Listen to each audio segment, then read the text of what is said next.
9 నెలల కాలంగా రాష్ట్రంలో ఏదైతే ప్రజా వ్యతిరేక పాలన అవలంబిస్తా ఉన్నటువంటి కూటమి ప్రభుత్వాన్ని నిలదీయడం కోసం తొందరలో వైఎస్ఆర్ కాంగ్రెస్ పార్టీ శ్రేణులందరూ మరింత ఉత్సాహంతో మరింత ప్రణాళికాబద్ధంగా ముందుకు వెళ్ళడం కోసం జగన్మోహన్ రెడ్డి గారు ఏదైతే రాష్ట్ర స్థాయి నుంచి గ్రామ స్థాయి వరకు కూడా అన్ని కమిటీలని అనుబంధ విభాగాలతో సైతం నిర్మాణం చేయాలి అనేటువంటి ఒక బలమైన ఆలోచనతో ఉన్నారు. ఇవాళ యోజన విభాగానికి సంబంధించి ప్రతి జిల్లాకి కూడా ఇప్పటికే అధ్యక్షుల్ని నియమించుకోవడం జరిగింది. తొందరలో స్టేట్ కమిటీని కూడా అనౌన్స్ చేయబోతా ఉన్నాం. ప్రమాణ స్వీకార కార్యక్రమాన్ని కూడా నిర్వహించబోతా ఉన్నాం. అక్కడి నుంచి మొదలుపెట్టి మొత్తం 26 జిల్లాల్లోని కూడా కమిటీలు వేసుకోవడం, నియోజకవర్గ స్థాయిలోని మండల స్థాయిలోని గ్రామ స్థాయిలో కూడా యోజన విభాగాన్ని బలోపేతం చేసేటటువంటి దిశగా అడుగులు వేస్తా ఉన్నాం. అందులో భాగంగానే ఉత్తరాంధ్ర జిల్లాలకు సంబంధించి శ్రీకాకుళం కానీ, విజయనగరం కానీ, విశాఖపట్నం కానీ, పార్వతీపురం మన్యం కానీ, ఏఎస్ఆర్ జిల్లా కావచ్చు, లేక అనకాపల్లి జిల్లా కావచ్చు, ఈ 6 జిల్లాలకి సంబంధించినటువంటి కమిటీల నిర్మాణం మీద విశాఖపట్నం జిల్లా పార్టీ ఆఫీస్లో మీటింగ్ పెట్టుకోవడం జరిగింది. తొందరలో వీటన్నిటినీ కూడా పూర్తి చేసి ముఖ్యంగా ఏదైతే ఎన్నికలకు ముందు చంద్రబాబు నాయుడు గారు ఇదే జనసేన పార్టీ బీజేపీ కలిసి అనేక వాగ్దానాలు ఇచ్చారో అందులో ప్రధానంగా యువతకి సంబంధించి ఏదైతే గతంలో వైఎస్ఆర్ కాంగ్రెస్ పార్టీ అధికారంలో ఉన్నటువంటి సందర్భంలోనే డిఎస్సి నోటిఫికేషన్ ఇస్తే దాన్ని క్యాన్సిల్ చేసి మెగా డిఎస్సి అని చెప్పి మొట్టమొదటి సంతకం చేశారు చంద్రబాబు నాయుడు గారు. ఇవాళకి దాదాపుగా 9 నెలలు గడుస్తా ఉన్నా కూడా మెగా డిఎస్సి అనేటువంటిది ఎక్కడుందో కూడా ఎవరికి కూడా కనిపించినటువంటి పరిస్థితి. అలాగే గ్రూప్స్ కి సంబంధించినటువంటి ఎగ్జామ్ల నిర్వహణ విషయంలో కూడా అనేక ఆవేదనకి గురి చేసేటట్టుగా రాసేటటువంటి వాళ్ళందరినీ కూడా యువతని ఒక అయోమయ పరిస్థితిని తీసుకొచ్చి వాళ్ళ జీవితాలతో చెలగాటం ఆడుకున్నటువంటి పరిస్థితిని కూడా మనందరం కూడా గమనించాం.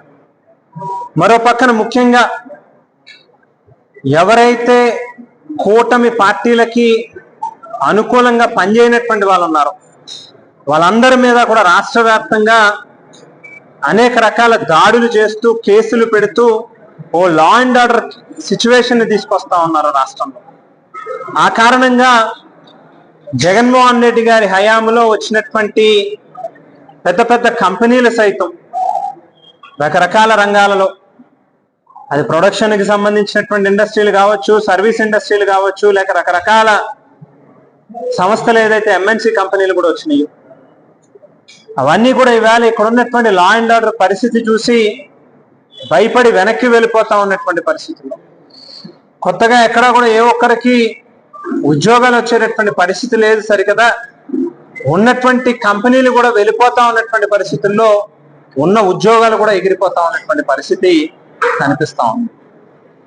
మరో పక్కన ఉద్యోగం లేనటువంటి ప్రతి ఒక్కరికి కూడా నిరుద్యోగ భృతి 3,000 రూపాయలు ఇస్తాము అనేటువంటిది సూపర్ 6 హామీలలో ఒక ప్రధానమైనటువంటి వాగ్దానం. అది కూడా ఇవాళకి 2 బడ్జెట్లు ప్రవేశపెట్టినప్పటికీ కూడా గడిచినటువంటి ఫైనాన్షియల్ ఇయర్లోని ఎక్కడా ₹1 కేటాయింపులు జరగలే, కనీసం వెచ్చించినటువంటి పరిస్థితి లేదు.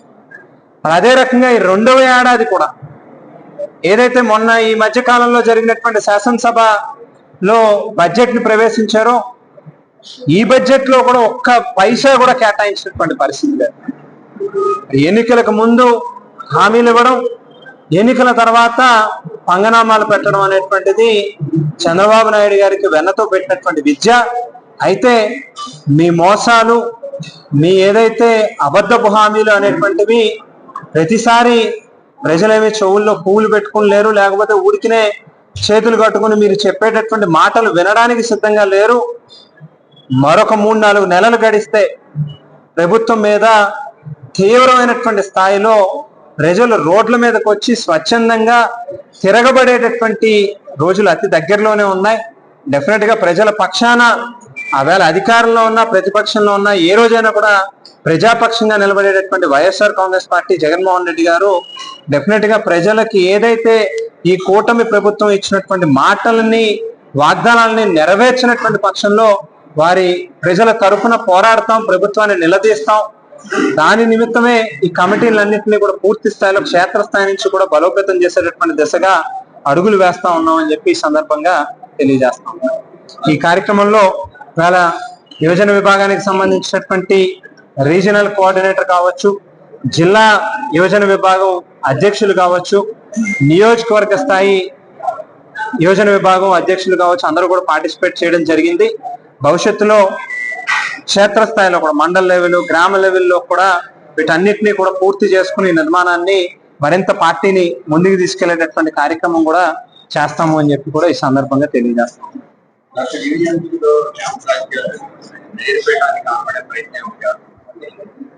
మనం చూస్తే చంద్రబాబు నాయుడు గారు అంతా కూడా మేనేజ్మెంట్ పాలిటిక్స్, గతంలో కూడా మనం చూసాం 23 మంది ఎమ్మెల్యేలని వైఎస్ఆర్ కాంగ్రెస్ పార్టీ నుంచి ఏ రకంగా ఏదో సంతలో గేదెలు కొన్నట్టుగా కొన్నటువంటి పరిస్థితులు మనం అందరం కూడా గమనించాం. దానికే ప్రజలు తీర్పిచ్చారు 2019లో.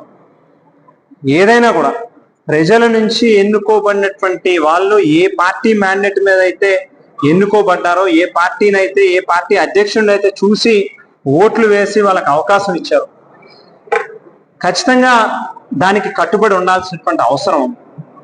గతంలో ఆ లైన్ దాటి చంద్రబాబు నాయుడు గారు వైఎస్ఆర్ కాంగ్రెస్ పార్టీకి సంబంధించినటువంటి శాసనసభ్యుల్ని కొని రాజకీయాలను ఏ రకంగా ఒక దారుణమైనటువంటి పరిస్థితుల్లోకి, ఒక దౌర్భాగ్యమైనటువంటి పరిస్థితుల్లోకి తీసుకెళ్లిపోయారు మనం అందరం కూడా చూసాం.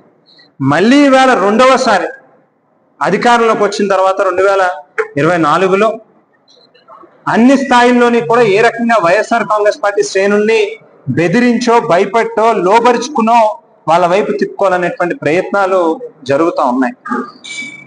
ఈవేళ ఆ రకమైనటువంటి పనులన్నీ కూడా ప్రజలు గమనిస్తా ఉన్నారు. దాన్ని చూస్తూ ఊరుకునేటటువంటి పరిస్థితి ఉండదు. బహుశా ఊరికనే